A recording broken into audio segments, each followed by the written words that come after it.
Picture this. It's the dawn of the 20th century. You step out of your tenement onto a street so crowded you can barely move. Pushcarts are jammed wheel to wheel. Children dart between horses, trolley bells clang, and an elevated train roars overhead with a thunder so loud your chest vibrates.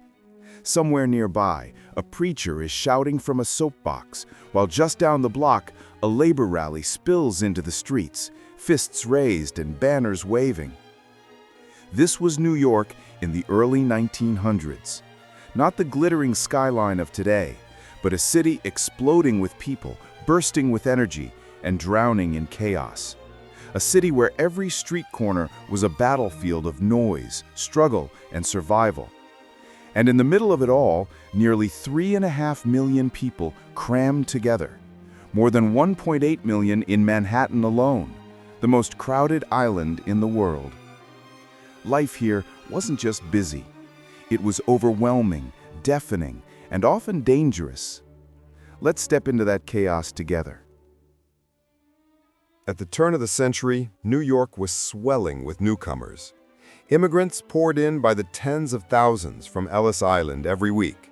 Italians, Jews from Eastern Europe, Irish, Germans, and many others, all funneled into the city's narrowest streets.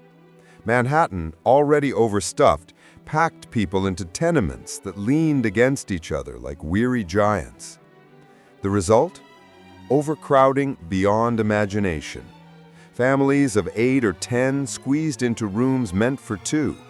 Beds were shared in shifts. Boarders rented corners of apartments, and privacy didn't exist. The sidewalks, meanwhile, became extensions of the home. Laundry hung between buildings, children played stickball in alleys, and vendors filled the streets with pushcarts stacked high with bread, pickles, fruit, and fish.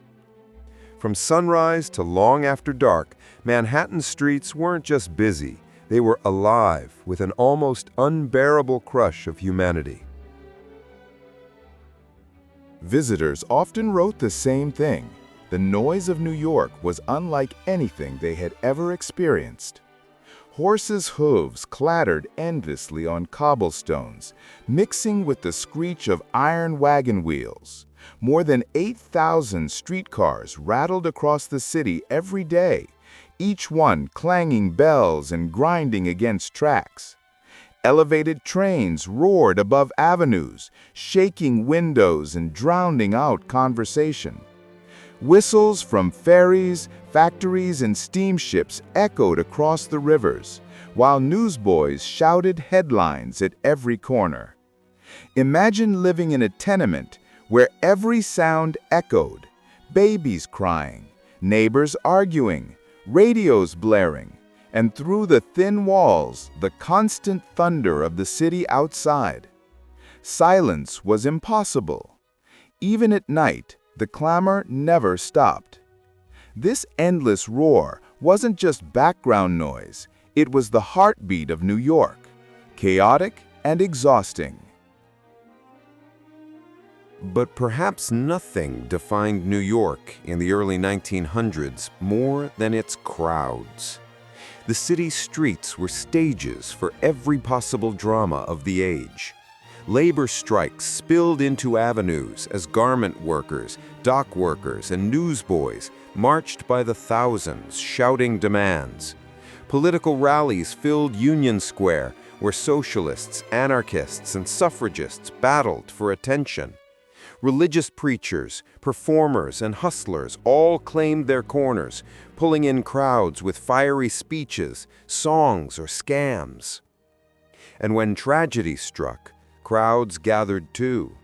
Fires, accidents, or crimes drew onlookers instantly, clogging streets as curious faces pressed in. Public hangings were gone, but public spectacle remained. Even small fights in the street could attract hundreds of bystanders in minutes. This wasn't just a city of individuals, it was a city of masses. At any moment, the street itself could turn into a demonstration, a riot, or a parade. For millions, life in New York was defined by poverty. The Lower East Side became the most famous symbol of this struggle. Block after block of dark, crumbling tenements, packed tighter than any human space should be. Rent was high, wages were low, and families often had to choose between food and heat. Children worked as soon as they could walk, selling newspapers, shining shoes, or hauling goods. Newsboys, the newsies, were legendary, barefoot, loud, and fiercely competitive. They slept in alleys or flop houses, fought for territory, and screamed headlines from dawn to nightfall. Charities and reformers tried to help. Settlement houses, like those run by Lillian Wald, offered education and health care. But the sheer scale of poverty made lasting change difficult. For many families, every day was a fight to survive. Where there was poverty, there was also crime. Gangs carved up neighborhoods. The Eastman Gang, the 5 Points Gang, and the Gophers, among others. They controlled gambling, rackets, and protection schemes. Street fights were common, often spilling into the open with knives, pipes, or pistols. Petty crime thrived too. Pickpockets and swindlers prowled ferry terminals, train stations, and crowded markets. Immigrants fresh off the boat were easy targets. The police force, riddled with corruption, often looked the other way or took bribes to ensure the gangs operated freely. For ordinary citizens, especially the poor, safety was never guaranteed. Even so, the violence itself became part of the city's reputation. For outsiders, New York was dangerous. For insiders, it was just another part of daily life. Layered on top of this chaos were deep social tensions. Immigrants faced hostility from native-born Americans who accused Italians of crime, mocked Jewish traditions, and branded the Irish as drunks. Signs reading "No Irish Need Apply" weren't myths, they were real. Meanwhile, African Americans who had moved north during the early waves of the Great Migration found opportunities but also discrimination.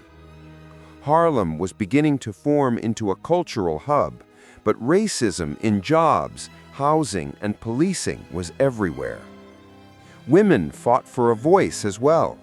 Suffragists marched down Fifth Avenue demanding the right to vote, their banners bold, their chants defiant.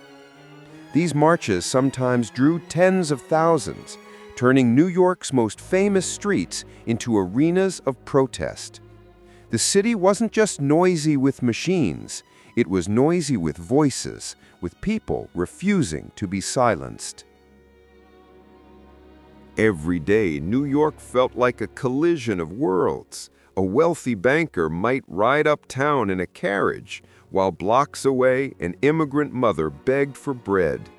Children chased each other between wagons, while preachers railed against sin. Laborers shouted on strike lines, while Broadway theaters glittered just streets away. The sidewalks themselves were rivers of humanity, flowing endlessly with workers, shoppers, hawkers, and wanderers. It wasn't unusual to push through thousands just trying to walk a few blocks. The city seemed to vibrate with energy, too much sometimes for its own good. Yes, fires erupted. Yes, diseases spread. These things haunted the city, but they were only part of the chaos. What truly defined New York in the early 1900s was not silence broken by disaster, but constant noise broken only by sleep, and even then, rarely. Every day was a new spectacle, a new crowd, a new struggle. So what was it like to live in New York in the early 1900s? It was chaos. Pure, unrelenting chaos. Overcrowding crushed entire neighborhoods. Poverty and gangs ruled the shadows.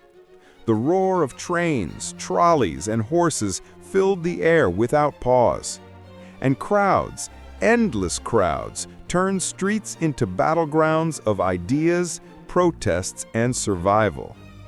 And yet, from that chaos came something extraordinary. The resilience of families who built new lives from nothing.